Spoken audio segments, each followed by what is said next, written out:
The Norwegian Institute for Cultural Heritage Research, the NIKU, report that a very large bone inscribed on both sides with the ancient rune alphabet are the first such finds in over 30 years at the medieval park in Oslo. Wait to hear this.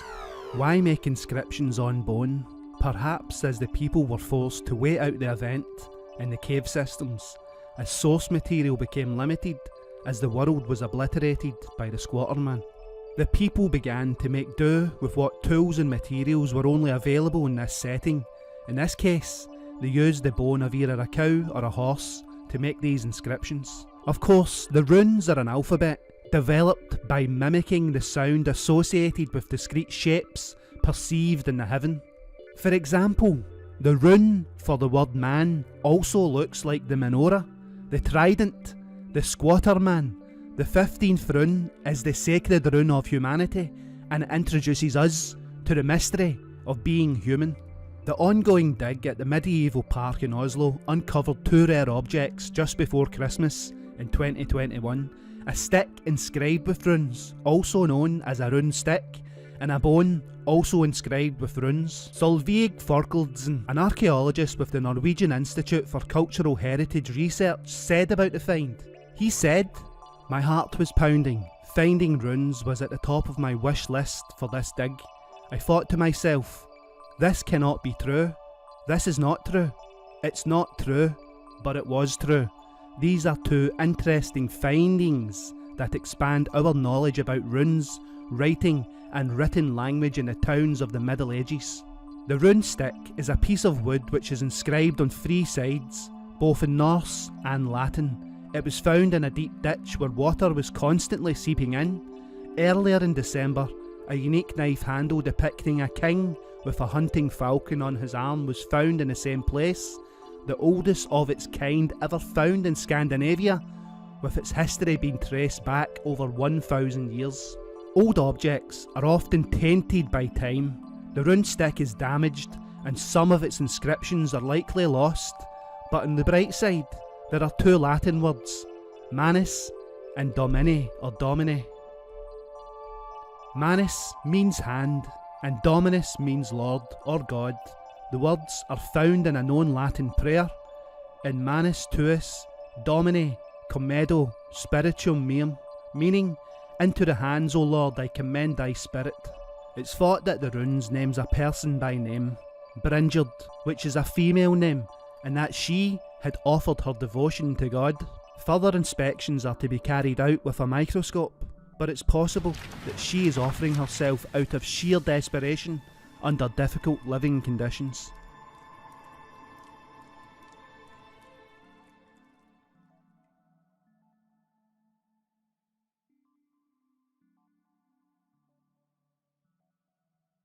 Excavated for preservation in 1999 and consisting of a timber circle with an upturned root of a tree in the middle, could the ancient civilizations of Great Britain have attempted to cast a spell in the 21st century BC to try to re-establish cosmic connections that were lost in the cataclysm of the Squatterman event? Wait to hear this. The term Axis Mundi, the cosmic axis, the world pillar, the centre of the world, is an ancient reference from the Golden Era that refers to what ancient civilizations on the earth witnessed, the connection between heaven and earth, or the higher and lower realms, the assembly of the gods under which the Squatterman emerged, the Son of God, before the connection became lost forever. When the event had passed, it seems places like Stonehenge and Göbekli Tepe were erected to attempt to restore the prosperity that the golden light offered. It seems ancient people tried to save a world that is now lost to history. In 1998, an ancient Bronze Age timber circle was discovered that dated to 4,000 years old with carbon-14 dating, and this was discovered on North Norfolk Home Beach. The ancient structure was taken to the British Maritime Museum so that the timbers could be preserved, and a replica now stands close to where the discovery took place. The preserved timbers are now on display at Lynn Museum. Present at this structure are 56 filaments inflowing electrons that connected to the Earth's southern pole. In addition to this influence, the pattern is also reflected in sacred iconography from all cultures, including the tribes of Brazil, who remember the filaments in the form of a headdress. Here in Norfolk, the timbers that form the circles are these 56 filaments that formed the pillar of light, which became broken and formed the tree of life that eventually became the Son of God, the Squatter Man. As above, so below. A huge tree stump that was buried upside down with its roots uppermost, and surrounding this tree stump were 56 timber posts which had been cut from smaller oaks in the surrounding area, and as the 56 filaments reduced to 4, a characterisation of very discrete phases forms, the torus field. When these timbers were excavated, time was of the essence. Having been protected by the peat, they quickly began to decay due to the salty sea water, as well as the twice daily wetting and drying that occurs with tidal waters. The timbers were taken to the Bronze Age Centre at Flat Fen in Petersburgh, placed in freshwater tanks and cleaned. Laser scanning technology recorded every detail, and the timbers were then moved to the Mary Rose Trust in Portsmouth, where again they were cleaned and vacuum freeze dried. The site consisted of an outer ring comprising of 56 small oak trunks, forming a circular enclosure around 7 by 6 metres. Rather than being placed in individual holes, the timbers had been arranged around a circular construction trench. Their split sides faced inwards and their bark faced outwards, with one exception where the opposite is the case. One of the trunks on the southwestern side had a Harrow Y fork in it, permitting access, some say, to the central area. Another post had been placed outside this entrance, which would have permitted anyone from seeing inside. The timbers were set in the ground at a depth of 1 metre from the contemporary surface, although how far they originally extended upwards is not known. In the centre of the ring was a large inverted oak stump. Although the structure's existence had been common knowledge amongst locals for several decades, Seahenge received its name from the press in 1998, who named it after the most famous prehistoric structure, Stonehenge in Wiltshire, and was picked up by local and national media, inducing a great deal of publicity around its excavation. And this publicity was only increased due to the protest held against the excavation by both locals who wanted it to remain as a tourist site and neo-pagans who believed that the removal of the structure was an insult to the religious beliefs of its original builders. But the Seahenge monument is only understood when you understand what it represents: 56 filaments spiralling a central feature of a pillar.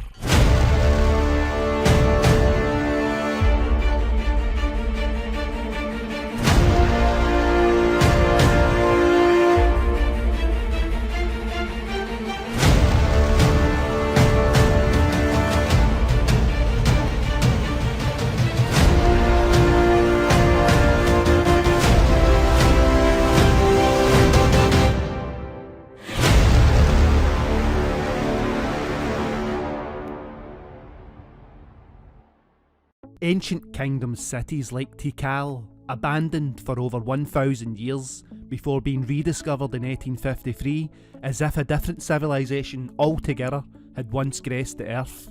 With mesmerising constructions present at places of wonder like Teotihuacan, we are certain these people were not primitive, yet with over 100 years of modern day research, experts are perplexed as to why the Mayan civilization simply became expelled in the echoes of time.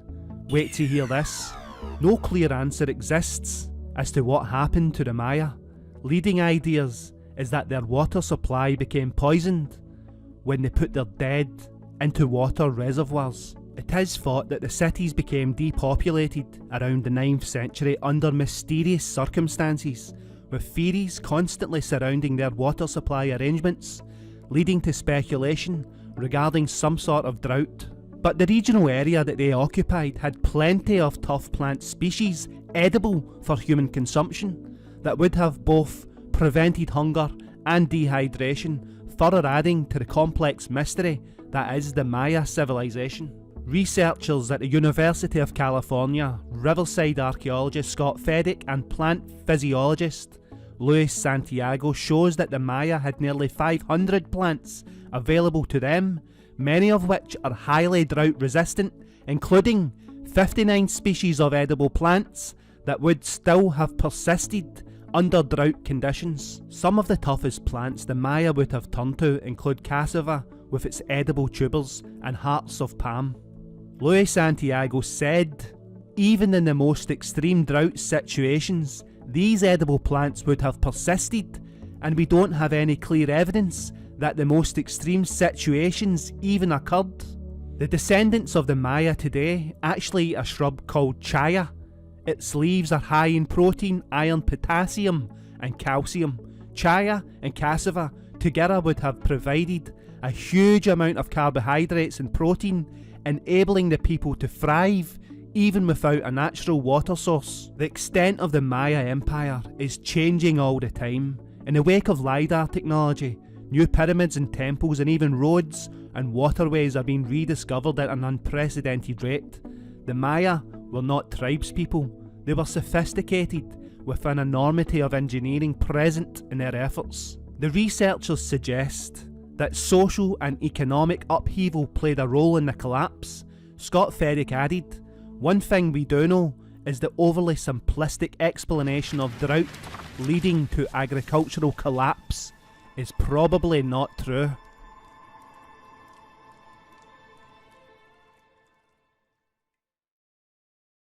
Undated photos released by the Shanghai Provincial Institute of Archaeology shows a stunningly detailed set of ancient artwork murals discovered inside 3 preserved brick tomb chambers that has dated to the Ming dynasty. Wait to hear this. China have released photographic details of stunning murals discovered in the Luzhou district, which features elements of the so-called Chinese mythology, including the images of the sun and the moon.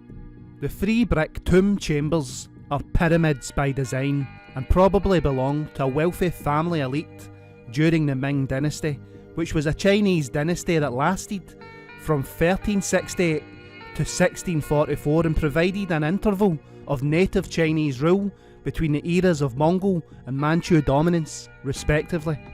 One of the 3 tombs had collapsed in and itself at the roof, leaving the murals inside in a state of disrepair. Because of this, Chinese archaeologists have taken them away for preservation purposes.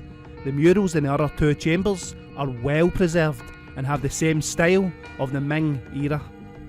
Zhang Yuan, the Deputy Director of the Shanghai Provincial Institute of Archaeology, and he said that this discovery of the family tombs has provided important information and materials for the study of funeral rituals during that period in this region, as well as the ancient architecture. Excavations in the area began last year as part of a road construction works. The structure of the tombs and the excavated artefacts indicate that they may have been family tombs during the early Ming dynasty. The collapse of the Ming dynasty happened much the same way as their rise and was caused by a combination of factors, including an economic disaster due to the lack of silver.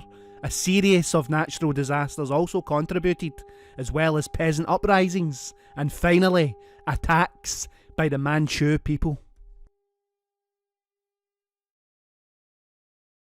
126 miles from the epicentre of one of Europe's most devastating eruptions in the Mediterranean region, when the volcano known as Fera erupted on the island of Santorini, bringing a collapse to civilization in the Bronze Age. This eruption may be the reason that the Red Sea parted, as the water withdrew before a tsunami engulfed the region, and now researchers on the Turkish coast, 126 miles away from the eruption, they say that they have discovered victims from the 3,600-year-old blast. Wait to hear this.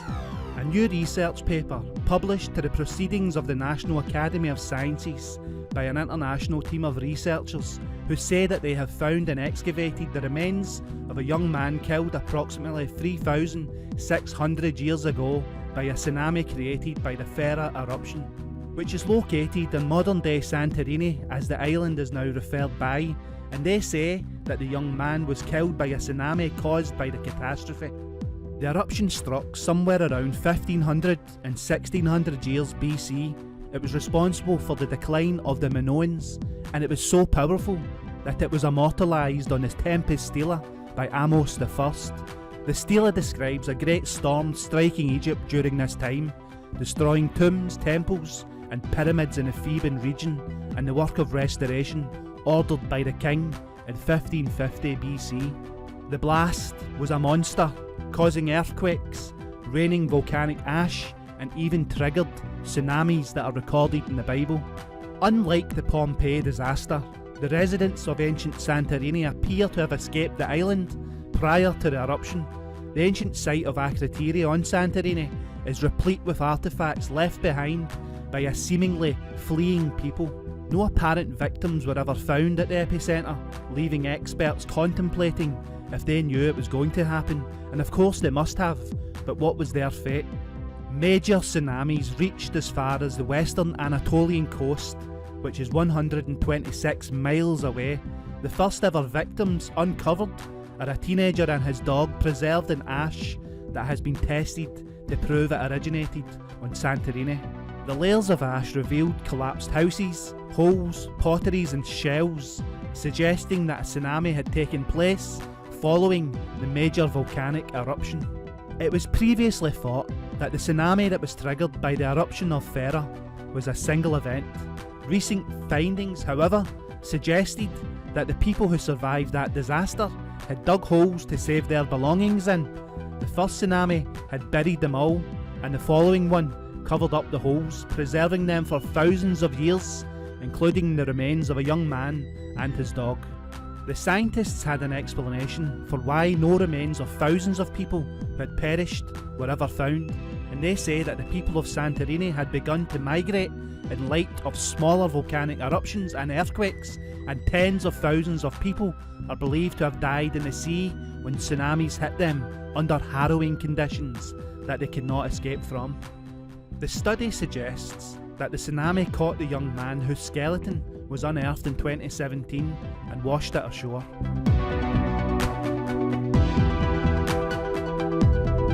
In light of the radiocarbon dating of the samples recovered among the volcanic ash and tsunami remnants unearthed during the excavations, experts now suggest that the eruption of the Thera volcano should not be dated before 1612 BC, and this is according to a press statement by the archaeologists. The researchers also found damaged walls, rubble, sediment and ash, all evidence of multiple tsunamis. They also found evidence of what they describe as misshapen pits, likely created by people looking for victims shortly after the tsunami struck. The remains of the young man were found pushed up against a retaining wall, positioned in a familiar way to those who have worked on tsunami search efforts in modern times.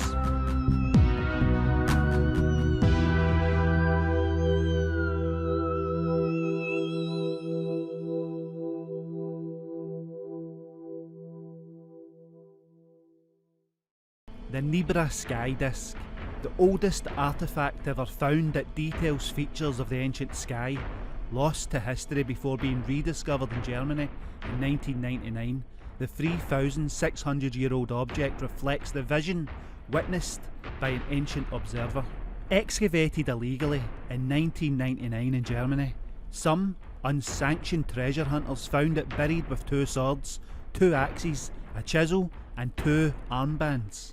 The hoard was eventually seized in 2002, and since then, the roughly 12-inch in diameter disc's home has been the Hall State Museum of Prehistory, who detail the object as follows. Features of the sky at night and by day are mingled against the background of an abstract representation of a starry sky. The sun and moon's course across the heavens is not only depicted, but also explained. For, between the horizons, a ship is making a nocturnal journey across the celestial ocean. This is the first time this image occurs in Europe as a central mythic symbol. The sky disk gives us a glimpse into our ancestors' knowledge of the course of the universe and its religious interpretation, 3,600 years ago. The Nebra sky disk is always shown to the public like a smiling face. Could this be wrong? Look at it this way. Maybe it is shown an ancient sun radiating light that is bouncing off a crescent planet like Venus, and this then reflects light like how we see it when a sundog occurs. Experts identify these markers with the sun and the moon along with the seven sisters of the Pleiades. Others say it's a full moon with its crescent face of that moon, but the detail of the disk suggests it tells a deeper story than what meets the eye. The disk is also evidence of a network of trade and knowledge stretching across Europe. The copper came from Austria, while the gold was mined in Cornwall. It is thought that the knowledge imparted by the disk originated in the Near East and made its way to northern Europe via the Mediterranean trade routes. What the disk tells us is that far from primitive and simple people in the Bronze Age were sophisticated traders who shared goods and knowledge to create beautiful, long-lasting objects like this. And they were the first state builders and the first people to trade across great distances. These were people who understood the wider world. Some believe it is an astronomical tool, others think that it portrays a 17th century BC lunar eclipse. Its 32 gold dots have been determined to be stars, including the Pleiades, while some scholars have considered them purely decorative. On a BBC episode about the disk, archaeologist Miranda Althouse-Green described the disk as an encoded sacred message representing symbols of belief. Whatever the original creator's intent may have been, the Nebra sky disk with its worn patina represents our long human history of looking in the sky and considering our place in the vast, misunderstood universe.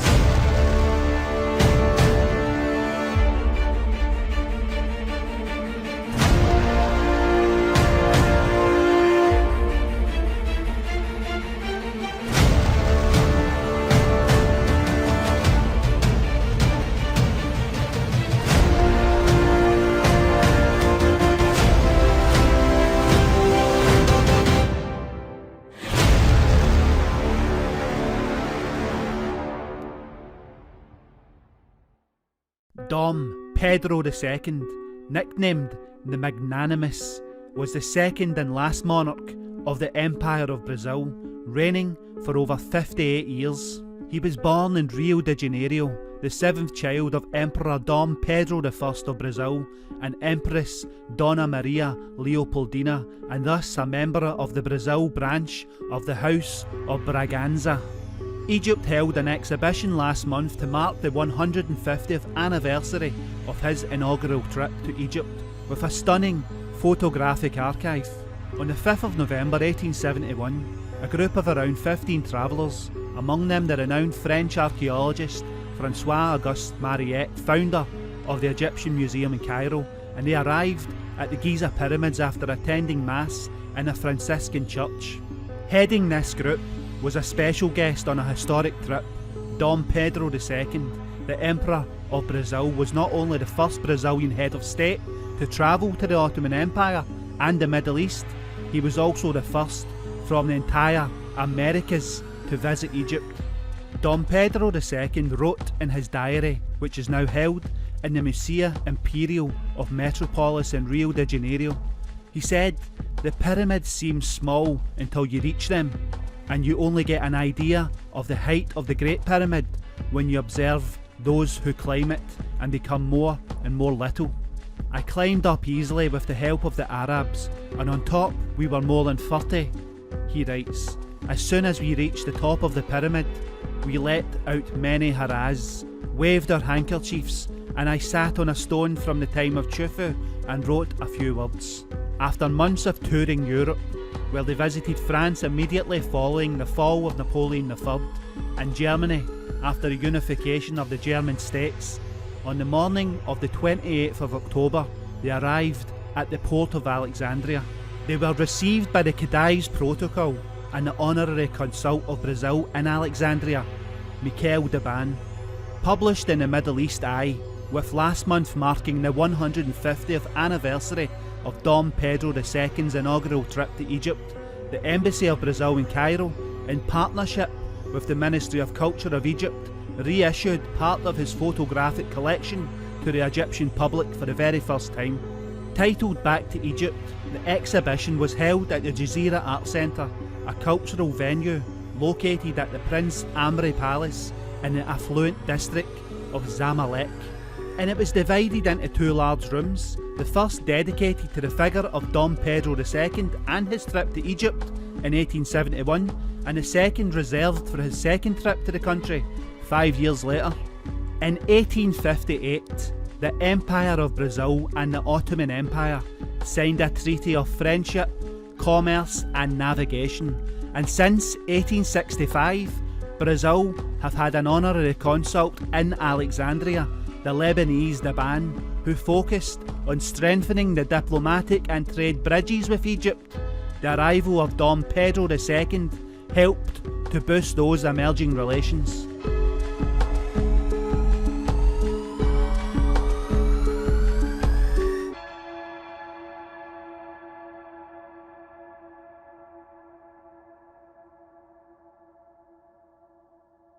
Dating to over 200 years BC, the Antikythera mechanism is the most complex machine to have ever been found from antiquity. It proves that in the age of the ancient Greeks, mechanically minded inventors were developing computer-age technologies that navigators appear to have been familiar with. The detail of the movement of the planets and the mechanical wonder that is the Antikythera mechanism is the subject of widespread deliberation of how the ancient Greeks were able to understand this complexity. Wait to hear this. Much of the mechanism's design relies on the wisdom from earlier Middle Eastern scientists. Astronomy in particular went through a transformation during the first millennium BC in Babylon and Uruk, both in modern-day Iraq. The Babylonians recorded the daily positions of the astronomical bodies on clay tablets, which revealed that the sun, the moon and the planets moved in repeating cycles, a fact that was critical for making predictions. The moon, for instance, goes through 254 cycles against the backdrop of the stars every 19 years, an example of so-called period relation. The Antikythera mechanism's design uses several of the Babylonian period relations. In the latest issue of Scientific America, which will be out in January, Tony Freeth details his understanding of the mechanism and how one of the central researchers in the early years of the Antikythera research, German philologist Albert Rehm, the first person to understand the mechanism as a calculating machine, and between 1905 and 1906 he made crucial discoveries that he recorded in his unpublished research notes. He found, for instance, the number 19 inscribed on one of the surviving Antikythera fragments. This figure was a reference to the 19-year period relation of the moon, known as the Metonic cycle, named after Greek astronomer Meton, but discovered much earlier by the Babylonians. On the same fragment, Rehm found the number 76, a Greek refinement of the 19-year cycle, and 223 for the number of lunar months in a Babylonian eclipse prediction cycle called the Saros cycle. These repeating astronomical cycles were the driving force behind Babylonian predictive astronomy. In March in 2021, a group of researchers at University College London, known as the UCL Antikythera Research Team and led by Tony Freeth, published a new analysis of the machine, and these gears turned out, they believe, to calculate the variable motion of the moon in a very beautiful way. In modern terms, the moon has a variable motion because it has an elliptical orbit. When it's further from the Earth, it moves more slowly against the stars, and when it's closer to the Earth, it moves more quickly against the backdrop of the stars. The moon's orbit, however, is not fixed in space. The whole orbit rotates in a period of just under 9 years. The ancient Greeks did not know about elliptical orbits, but they explained the moon's subtle motion by combining two circular motions in what is called epicyclic theory. Previous research had used X-ray data from 2005 to reveal thousands of text characters hidden inside the fragments unread for nearly 2,000 years. Inscriptions on the back cover include a description of the cosmos display, with the planets moving on rings and indicated by marker beads. It was this display that the team worked to reconstruct. Two critical numbers in X-rays of the front cover of 462 years and 442 years accurately represent the cycles of Venus and Saturn respectively.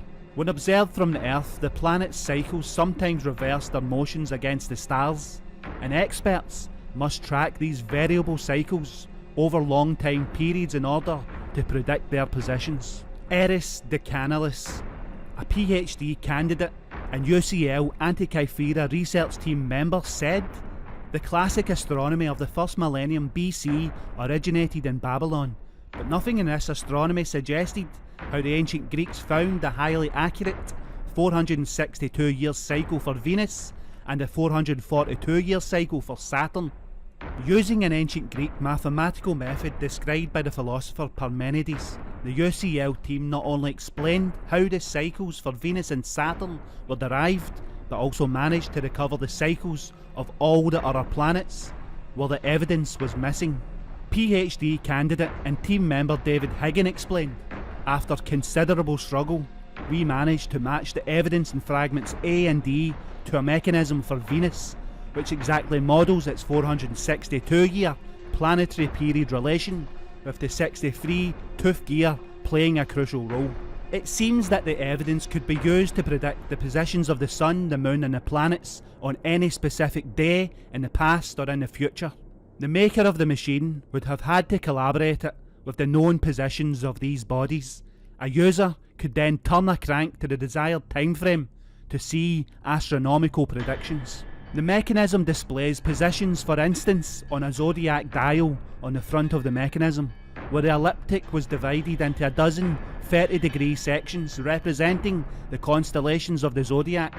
Based on the X-ray data, researchers have developed a complete model of all the gearing on the device. Over the years, the original mass of the Antikythera mechanism had split into 82 pieces, and figuring out how all these pieces fit together was a challenging puzzle for researchers. The largest fragment holds the main drive wheel. Researchers say that they now understand how the front display matched the description in the back cover's user manual.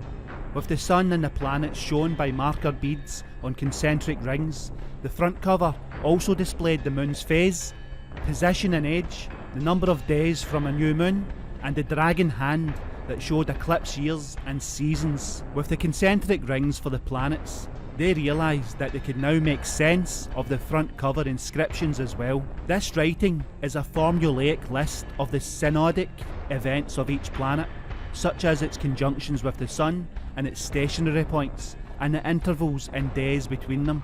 On the back plate, the eclipse inscriptions are indexed to markings on the Saros dial.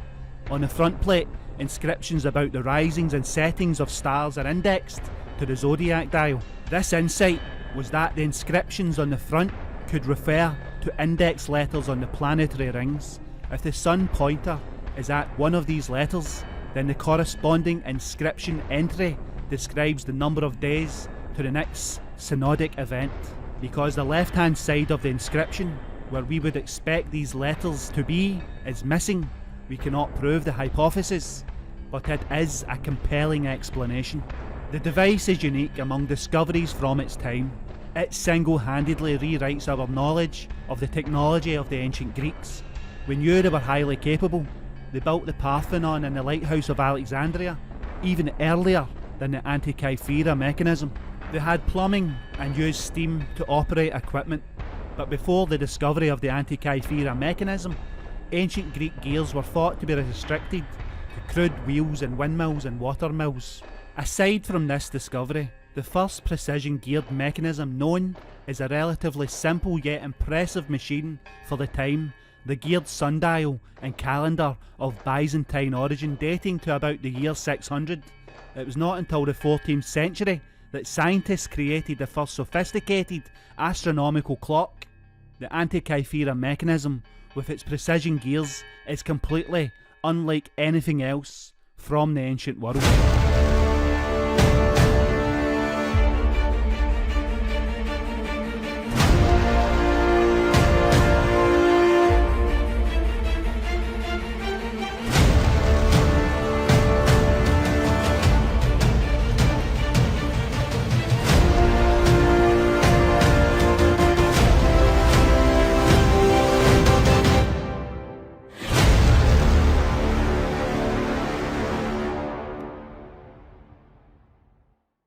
According to the Hindustan Times, a joint team of Italian archaeologists and Pakistani excavators have unearthed a 2,300-year-old temple in the Swat district in northwest Pakistan. And these ruins are even older than those discovered in Taxila, which is another famed region of Buddhist archaeology in Pakistan. The discovery was made in an area known in the ancient and classical worlds as Bazaira. The archaeologists unearthed a well-preserved 4-metre high monument, which the archaeologists called the Apsidal Temple. They also found a boulevard or a main street that seemed to be part of the ancient city of Bazaira that led to a gate, presumably the entrance to the city. The site was uncovered by the archaeologists from the Ca' Foscari University and the Italian Archaeological Mission to Pakistan, known as MAIP, in collaboration with the Provincial Department of Archaeology and Museums. The Italian mission was founded by the famed Buddhologist Giuseppe Tucci and has been excavating ruins of the ancient town of Bazaira since 1984. The Italians had launched an excavation season in November 2021, which will continue until the last week of December in 2021, with a spokesperson saying that the dating of the site's earliest foundations matches the Mauryan period of 322 BC and 185 BC. This is an astonishingly important discovery as it attests a new architectural shape of Buddhist structure in Gandhara. We only have one other example of an Apsidal temple in the city of Sutkap in Taxila. However, the Apsidal temple of Bazaira is by far the earliest example of this architecture in Pakistan. The region was once part of Gandhara, and it's famous for playing a crucial role in the spread of Buddhism across Central Asia, as well as the germination of Buddhist art and iconography. Not only do the ruins demonstrate that Bazaira hosted the Indo-Greeks since at least Menander I Sota between 165 and 135 BC, and who was the most famous for his support in Buddhism, but also that Buddhists had been influential here since the 3rd century BC. This seems to have been the period in which Bazaira entered a true Buddhist golden age.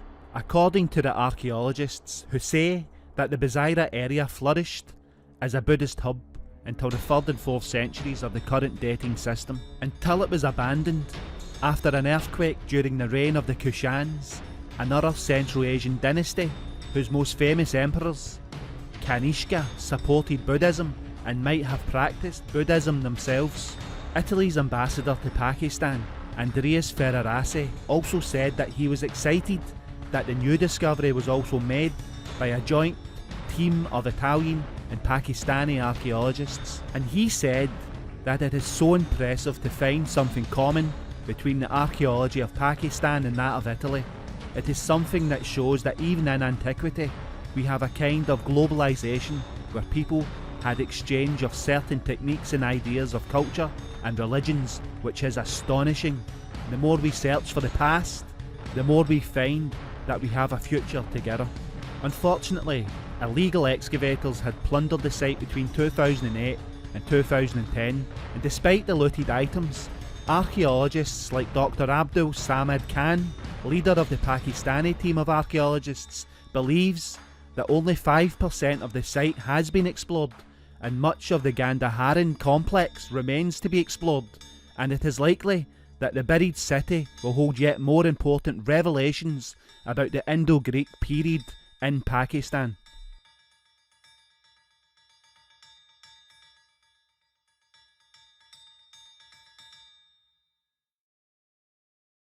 A bronze vessel discovered in 1963 in the Shanxi province bears the oldest known inscription of the word China ever recovered from antiquities. The significance of the find was not realised until 1975, when inscriptions were deciphered and a message discovered with the character for the word Central Region, which means China, and it proves that the king of this, the longest dynasty in Chinese history, tried to unify the country more than 3,000 years ago. Wait to hear this. Discovered by a farmer who gifted it to a friend who sold the artefact to a recycling company to buy grain after an earthquake forced residents into poverty in Bailgé before a museum employee spotted the object at the facility and noticed an ancient creature. The coyote was represented on the vessel known as Heizun through its motif. Fast forward to 1975, when China held an exhibition in Japan where the Heizun was meant to be displayed. It was here that an expert noticed the hieroglyphic characters at the base of the object under layers of rust. It was shipped back to China where the rust was removed and 12 rows of 122 characters were revealed and 119 of the characters deciphered, with only 3 remaining unknown. It revealed the name of the king, King Zheng of Zhou, who reigned between 1042 BC and 1021 BC, who had ordered the construction of the city of Luoyang by the order of the Western Zhou dynasty. The phrase Zhai Zhai Zhong Zhou means to live in the Middle Kingdom, and this is the Chinese word for China, Zhang Zhai Zhong Zhou, and this confirms the use of the word China continuously for over 3,000 years now. An invaluable inscription for the history of China, and it reads as translated by David W. Pankineer. It was when the king began laying out his seat in Zhengzhou, the king returned from extolling King Wu in the Feng sacrifice, with sacrificial meat from the Hall of Heaven. In the 4th month, on day Bingyu, the king exhorted the scions of the royal clan in the ancestral temple, saying, "In the past, your fathers were able to aid King Wen, whereupon King Wen received this great command. When King Wu conquered the great city Shang, he made reverent declarations to heaven, saying, 'Let me dwell in this, the central region, and from here govern the people.' While you are still minors lacking understanding, look to your father's scrupulous respect for heaven, comprehend my command, and respectfully follow orders. Your sovereign's reverential virtue finds favour with heaven, which guides me in my slow-wittedness." The king's exoration having finished, he was presented with the 30 strings of cowries used to make this treasured sacrificial vessel for his father, Sire X. It was the king's 5th year. "Let me dwell in this, the central region," is the oldest inscription of China ever discovered from Chinese hieroglyphics. It represents 3,000 years of the use of the word. The vessel, dating to the 5th year of the reign of the King Zheng of Zhou, is 38.8 centimetres tall and 28.8 centimetres in diameter and weighs 14.6 kilograms. Inside the container at the base, it contained 12 rows of 122 inscribed Chinese characters.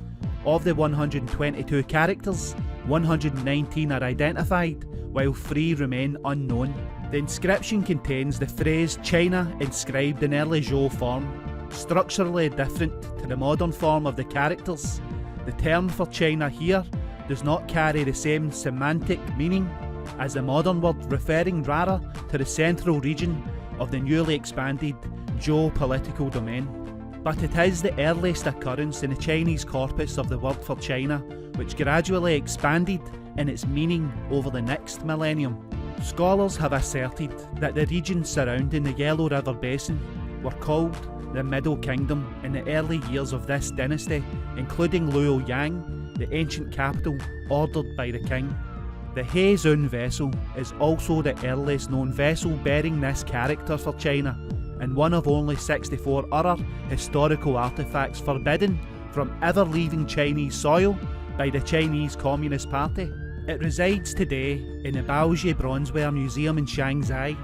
But what do you guys think about this anyway? Comments below, and thank you for watching.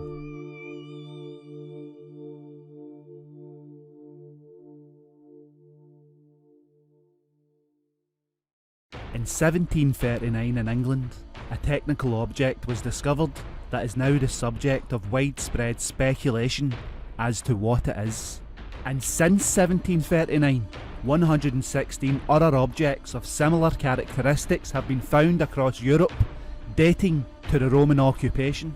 These objects are known as dodecahedron, and no one has any idea what they might have been used for. Wait to hear this. Dodecahedron are fascinating to look at. What might they be? Strangely, There is no surviving documentation about these objects, no accounts that they ever existed, and no imagery or detail from any source whatsoever to even give us a hint of a suggestion of what they might have been. Only two solitary clues exist, one having been found with a candle wax inside suggesting some sort of device for lighting perhaps, and one was found with a coin collection. The dodecahedron that was found part of the coin collection may have been used to measure coin sizes in an effort to exclude counterfeit coins from a collection. However, no clear form of standardisation is apparent, as the dodecahedron are all found with different sized holes. The structure consists in most cases as a hollow object made of a copper alloy which has been cast into a regular dodecahedral shape. 12 flat pentagonal faces, each face having a circular hole of varying diameter in the middle, the holes connecting to the hollow centre, and are thought to date to between 2000 and 1800 years old, but no clear avenue of time exists in the dating of these wondrous things. Some have suggested they are older than the Roman Empire and actually dating to a time before the Romans. Why they have never been mentioned in documentary sources is an enigma for the ages. Maybe they simply wanted the technology kept quiet, or maybe they were a sort of snow globe sealed with glass fittings with a precious detail inside, and perhaps they were nothing more than an ancient dice. Most or all of the devices have been found at sites of the Gallo-Roman cultural blend. These are the locations where the citizens forced into the Roman Empire clung fiercely to their roots and in many cases preserved many features of their native cultural heritage. Because of where they have been found, many have associated the objects with religious relics, the function of which is currently not known, but one popular idea is that they were simply used as a knitting tool and they have been recreated in that manner, with the various sized holes used for regional thickness as a measurement of material temperature penetration. The thicker the hole used, the colder the regional temperature. And maybe they are simply knitting tools, but still a very complex design for objects that were in production nearly 2000 years ago. Also this week, the Christmas comet is making headlines in the southern hemisphere. It's now rather tricky to see from the northern hemisphere, but Comet Leonard is continuing to delight astronomers south of the equator. Astronomers such as legendary comet discoverer and observer Terry Lovejoy, who captured this sensational picture of the comet on December the 25th, and he said that it is fascinating watching this comet change night to night. On Christmas Day, the most powerful telescope ever launched, the James Webb Space Telescope, was photographed launching to orbit from Thailand, with a spectacular image emerging with Comet Leonard soaring behind the plume of the telescope's rocket. The comet's tail now appears to have become detached as it approaches and reacts violently during its sun perihelion. And if it survives this encounter with the sun, it may never be seen by a human being's gaze ever again. And finally today, a portrayal of the Jewish menorah discovered at the remains of an ancient synagogue in Turkey. The plaque portraying the menorah motif and an inscription in Hebrew and Greek noting that it was donated by a pharaoh in honour of his son who died at a young age. The synagogue was revealed in the Turkish town of Side, which had very little evidence of Jewish life beyond a few records from the late Byzantine era up until this most recent discovery. In ancient times, Side was an important Mediterranean port city, adopting Greek culture after its conquest by Alexander the Great in 333 BC. But it was abandoned near the time of the 12th century before being reoccupied in the 19th century by Turkish Muslims. Today the residents are working with Turkish authorities to preserve some of this lost history. But what do you guys think about these things anyway? Comments below, and as always, thank you for watching.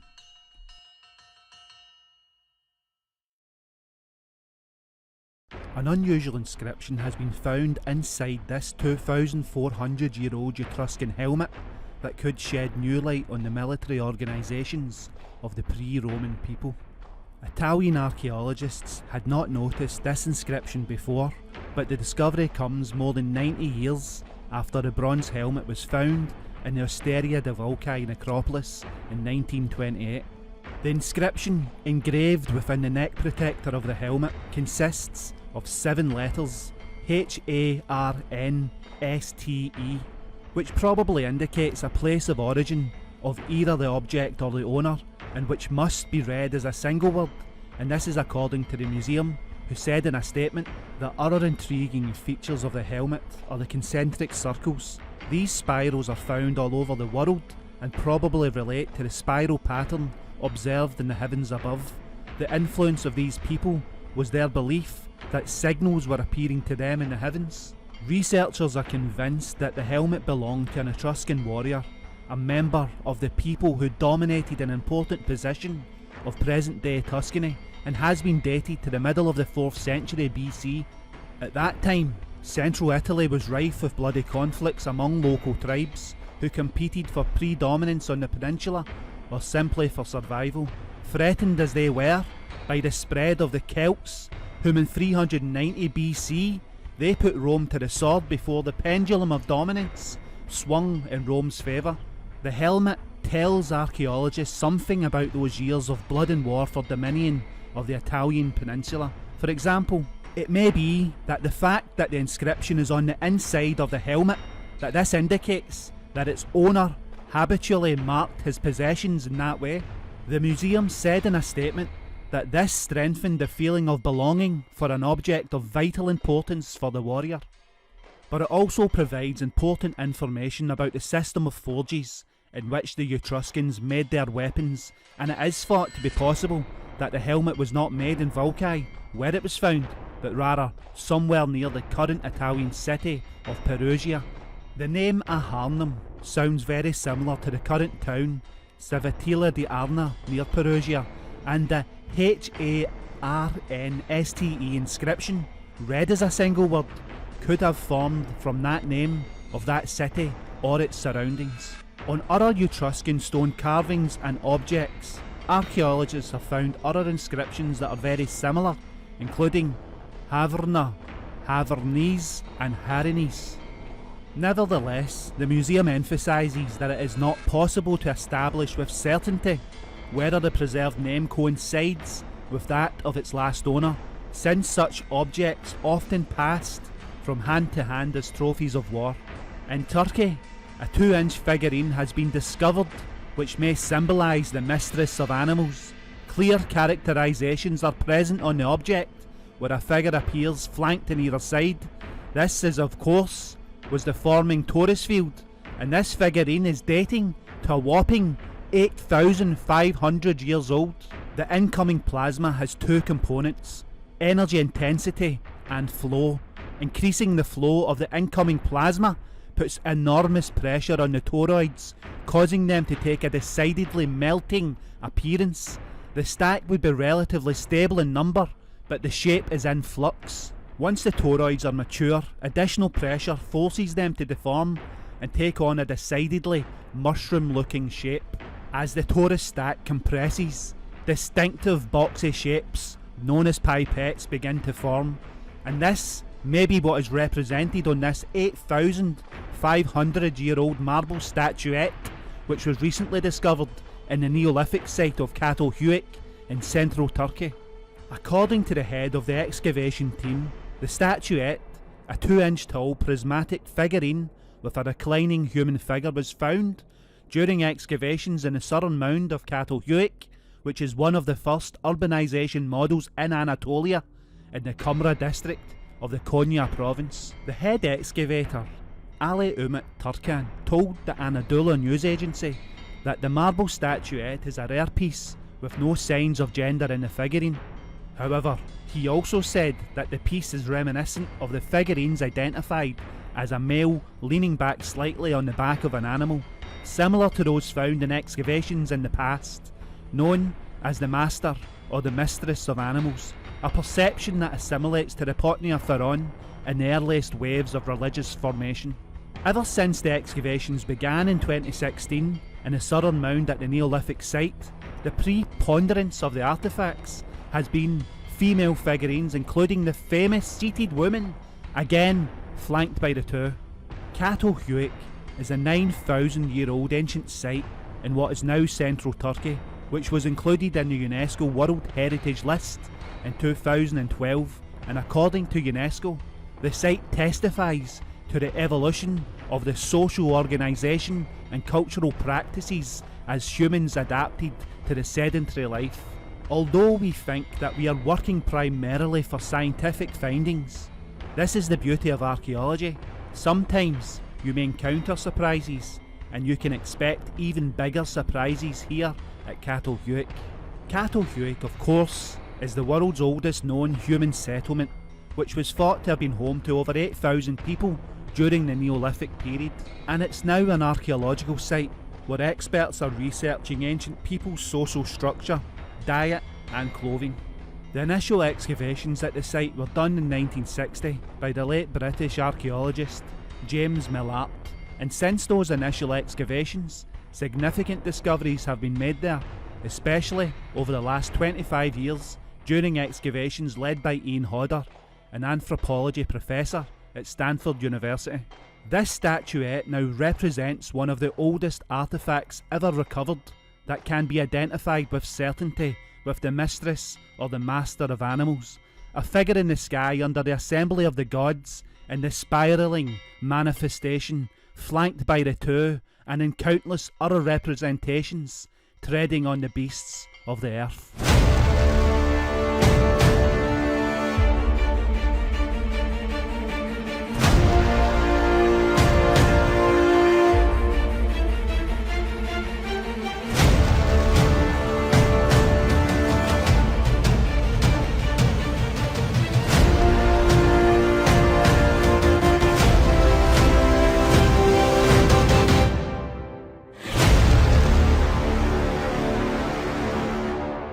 Introducing channel memberships for the Lost History Channel. As YouTube continues to suppress our channel, we thought we would explore alternative revenue portals, and the memberships could be a crucial tool for our survival on the platform. Become a member of the Lost History Channel and unlock access to membership-only perks like badges, emoji, and other aspects of the channel that doesn't always make it into production. Here we can share updates with our members and show little snippets of our pre-produced content before it goes public. Join one of our preloaded tiers and show your support for the channel that refuses to go away.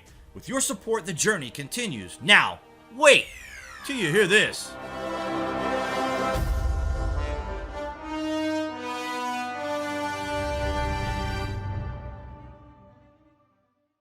Astronomers have spotted something strange out in deep space that they are describing as the mysterious dusty object orbiting TIC 400799224. Wait to hear this. CFA astronomer Karen Collins was a member of a large team that discovered the mysterious variable object TIC 400799224, and now astronomers are investigating something very unusual happening around the binary star system. In a statement released last week, the Harvard and Smithsonian Center for Astrophysics, the CFA, said TIC 400799224 stood out during a computer analysis of the test data due to its rapid drop in brightness by nearly 25% in just a few hours, followed by several sharp brightness variations that could each be interpreted as an eclipse. One of the stars in the anomaly pulsated with a 19.77 day period, probably from an orbiting body that periodically emits clouds of dust that occult the star. But while the periodicity is strict, the dust occultations of the star are erratic in their shapes, depths and durations, and are detectable, at least from the ground, only about 1/3 of the time or less.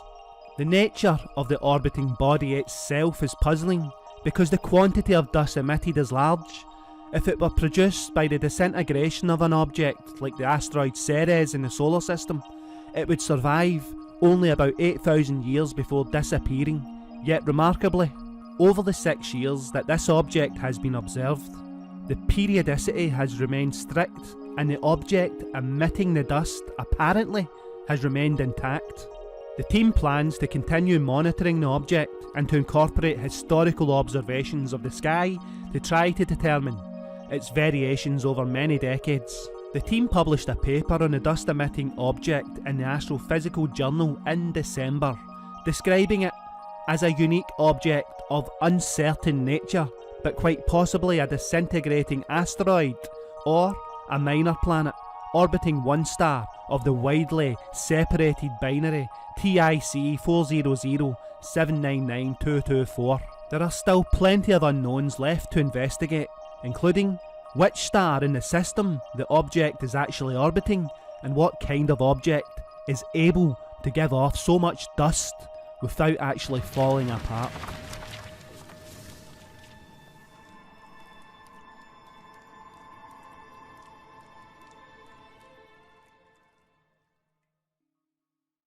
First discovered by the Italian astronomer Annibale de Gasperis in 1852, the celestial body known as 16 Psyche is suspected to be the core of a shattered planet-forming building block. In August this year, a mission is to investigate the asteroid thought to be super rich in planet-forming materials such as nickel and iron, and this will launch from the Kennedy Space Center in Florida. And this mission is to test the asteroid belt asteroid known as 16 Psyche that scientists have said could be worth $10 quintillion. Wait to hear this. Experts suggest this asteroid is worth more than twice as much as the global economy. If confirmed, it could trigger a prosperous mining effort to harvest the riches and bring them down to the Earth by the mother load. When observing 16 Psyche from the Earth, the celestial body appears a fuzzy blur, but by observing light reflecting from it, scientists hypothesize the asteroid may be unusually rich in metal.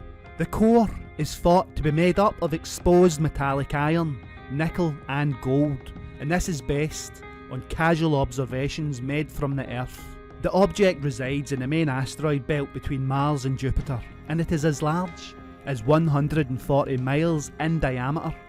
And if this is confirmed to be a shattered planetary building block, then it'll reveal for the very first time what the inside of planets like the Earth looks like underneath the layers of mantle and crust. The probe is expected to make the 1.5 billion mile journey by 2025, and they won't know anything for sure until they get there. The orbiter will travel past Mars and use the Martian gravity to slingshot itself towards the asteroid. When it arrives in 2025, the spacecraft will then spend 2 years mapping and studying the asteroid from 435 miles above its surface. Instruments aboard the Psyche orbiter include a magnetometer that will determine if the asteroid has a magnetic field and various imagers to photograph and map the asteroid's surface. We will soon be able to see for ourselves just what $10 quintillion worth of precious metals actually looks like. Maybe.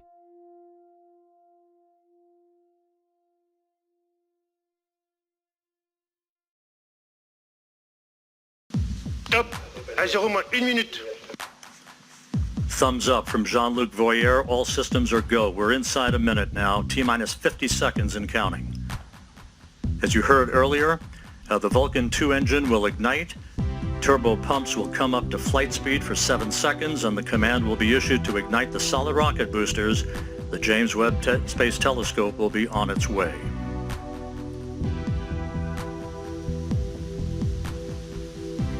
T-minus 30 seconds and counting.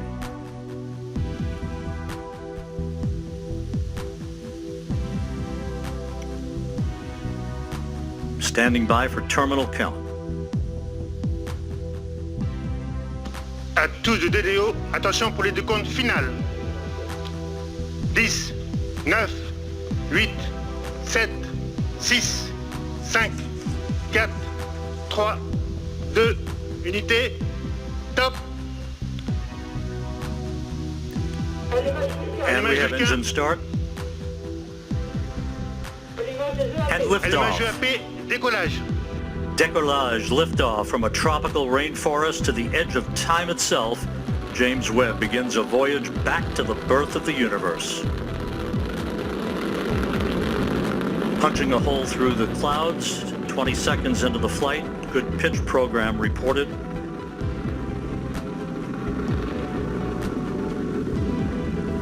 Trajectoire est nominale. Vehicle performance is nominal.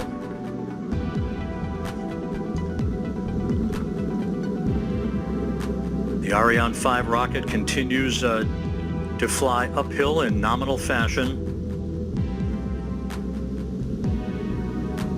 The rumble of the powerful Ariane 5 now being felt here in the control.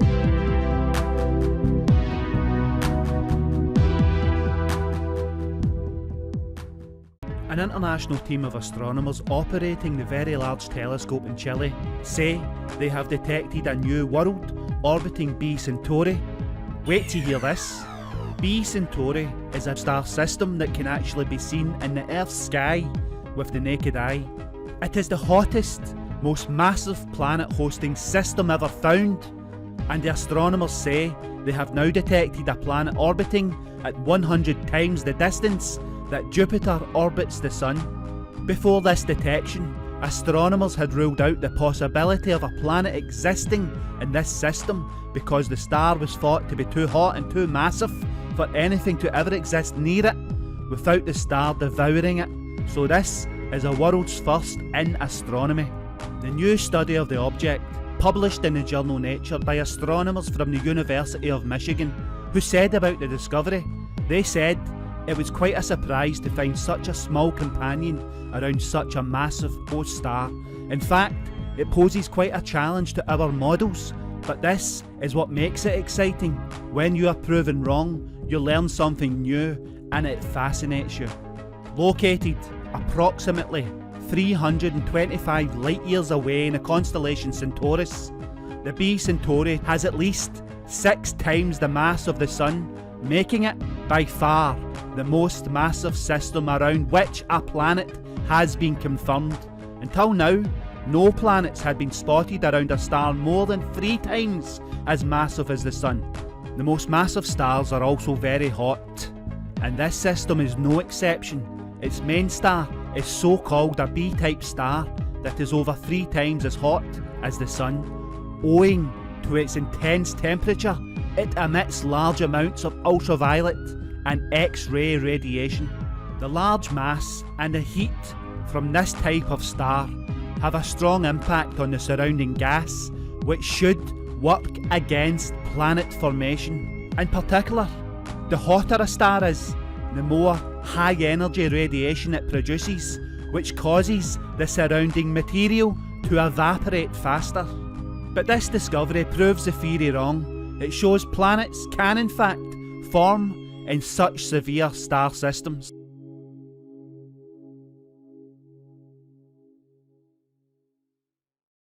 Friday the 13th of April in the year 2029, an asteroid known as Apophis will pass so close to our planet that experts have warned that countless satellites are at risk of being destroyed. Wait to hear this. With NASA telling astronomers making calculations that Apophis won't hit our planet in the next 100 years. However, the world of astronomy are not so sure. The asteroid named for the Egyptian god of chaos will come closer than the distance it takes to travel between Spain and Australia and back again. Because of this eye-watering close approach, astronomers say that the object's orbit could be altered by Earth's gravity enough to pull it onto a collision course with the Earth in 2036. And if you're wondering why NASA launched the double asteroid redirect test last year, then this could be the reason that such actions are unfolding. What do we know about Apophis? We know it is set to skim the Earth at a distance of 20,000 miles in 2029. We know at this distance we will see it in the Eastern Hemisphere sky with naked eye observations. We know its diameter is around 400 metres, and we know if it hits the Earth at this current speed of 45,000 miles per hour, then the energy released would be far greater than the explosive yield of the global nuclear arsenals. Volcanoes would be triggered, tsunamis would devastate landmasses, and the human toll would simply be unthinkable. Apophis is currently the most hazardous object that could strike our world. The All-Russian Institute for Research of Civil Defence of the Emergencies Ministry of Russia say that this is too close for comfort and too close to rule out the possibility of an impact. The DART mission, the Double Asteroid Redirect Test mission, if successful, could be our answer to a potential Armageddon event relating to Apophis, designated Asteroid 99942 Apophis. According to expert calculations, if the asteroid were to directly impact Earth, the released energy would amount to 1,717 megatons, and that is 30 times that of the Soviet Union's thermonuclear bomb that they tested in 1961, and potentially greater than the global arsenal. During its flyby in 2029, Apophis will first become visible to the naked eye in the night sky over the southern hemisphere, and will look like a speck of light moving from east to west over Australia. It will be mid-morning on the US east coast when Apophis is above Australia. The asteroid will then cross over the Indian Ocean, and continuing west, it will cross the equator over Africa. At its closest approach to the Earth, just after 6 PM Eastern Daylight Time on April the 13th in 2029, Apophis will be over the Atlantic Ocean. It will move so fast that it will cross the Atlantic in just 1 hour, and by 7 PM Eastern Daylight Time, the asteroid will have crossed over the United States. And as it passes by, it will get brighter and faster. At one point it will appear to travel more than the width of the full moon within a minute, and it will get as bright as the stars in the Little Dipper. Radar images suggested it is elongated and possibly has 2 lobes, making it look something like a peanut, but much more will be learned about this asteroid's structure following its close flyby of the Earth in 2029, with NASA saying it is